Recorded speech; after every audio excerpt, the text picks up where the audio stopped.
raise your hand and we'll bring a microphone around to you.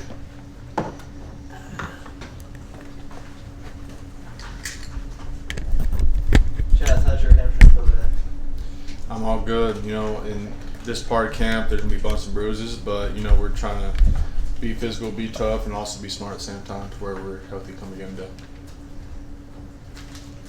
Chaz, where do you feel like this defense is at this point in camp, and with what's left, what do you want to see from that entire group with what's left of camp? We don't create an identity until we play our first game. We have 16 days left, and we're going to just keep focusing on ourselves, keep focusing on what we do, and find out what we do best. And we really find out who we are when we actually get tested. And right now, we can simulate testing in practice, but we can't really get tested until we go with somebody in the stadium. So, Chaz, where have you seen Damon grow the most from year 1 to year 2? Just mentally. Freshman year, we don't like to ask a lot of these guys. We like to play to their strengths. And now coming into his second year, we are asking him to be more of a mental piece of the team. We know obviously he can pass rush. He's got speed off the edge. But now we're getting him into, being better in the run game, be better in coverage, just expanding what he can do. Chaz, when Coach Hartley was in here, he was talking about Quintavious and how pleasantly surprised he was. What has stood out to you about him as he goes through fall camp for the first time? Just the fact that he was a quarterback in high school and he's playing DN and outside linebacker in college. He's got great size, great speed, he has power, and we just got to hone in on just finding his strengths and playing to them right now.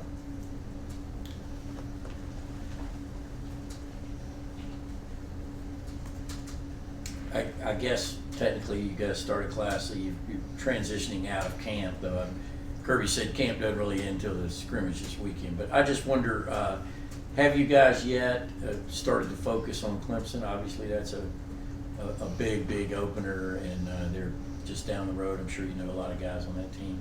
So that first, and then secondly, what is the level of anticipation about getting to that first game, and what kind of difference does it make in sort of preparing and getting through preseason camp?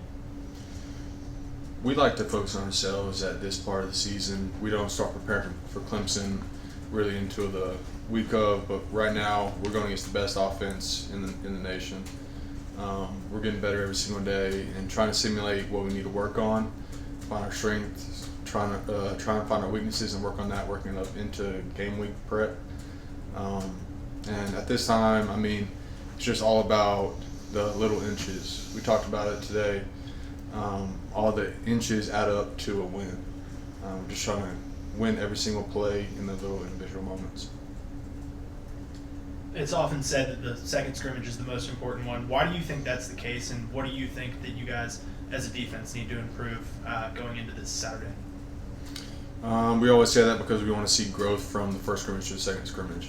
Obviously, we haven't the first scrimmage was the first time we put pads on since spring. That's a long time to go without live tackling. It's a lot of time to go without actually going into a game-like simulation and going from last week into this week. We just want to see everybody be freer, be looser, play the game like how they want to play, and just be physical and tough and out-compete, out-hustle, and be everything that our defense wants to be. Why do you say this is the best offense in the country? I firmly believe we'll always have the best offense in the country. Consistently, our O-line, they gave 9 sacks last year in total. That's less than one a game. Way less than one a game. We have some of the best talent in the world, and collectively with the best coaches, the coaches take that talent and put it into a system that plays to everybody's strengths. Every day that we're out there, we just know there's going to be wins and losses. They're just as talented as us on defense, and they're just experienced. Our O-line, we lost 2 guys maybe last year. Cedric, main one. We have a lot of returning experience too. Not going to easily let go of this Clemson thing. Openers are great, period, especially for fans, you know, because you just don't. Nobody really knows what to expect. You never do from. But what are your recollections of, you were right there in the middle of it in 2021? You guys opening against Clemson in Charlotte. I think they were ranked 3, you were ranked 5, and obviously that year turned out all right, but that was a close war of a game. This one's in Atlanta. So what are your memories of that 2021 game up in Charlotte? Obviously, it's just that first experience as a freshman, walking to a stadium, especially a game of that high of a caliber. There was a lot of anticipation going into that game, but I think our coaches did a great job of making it not about them and about us at that point. You know, and just everybody doing their own jobs the first game of the season. So that their offense or defense could have come out in any formation, could have run any plays. But that first game of the season is always about the fundamentals and the things you do in the offseason to get you ready for it.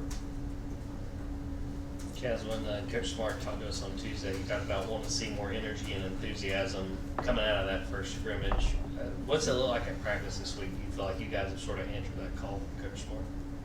Yeah, I mean, we always have to push through. Obviously, we don't have the cool weather somewhere else where it's 100 degrees plus every day out here.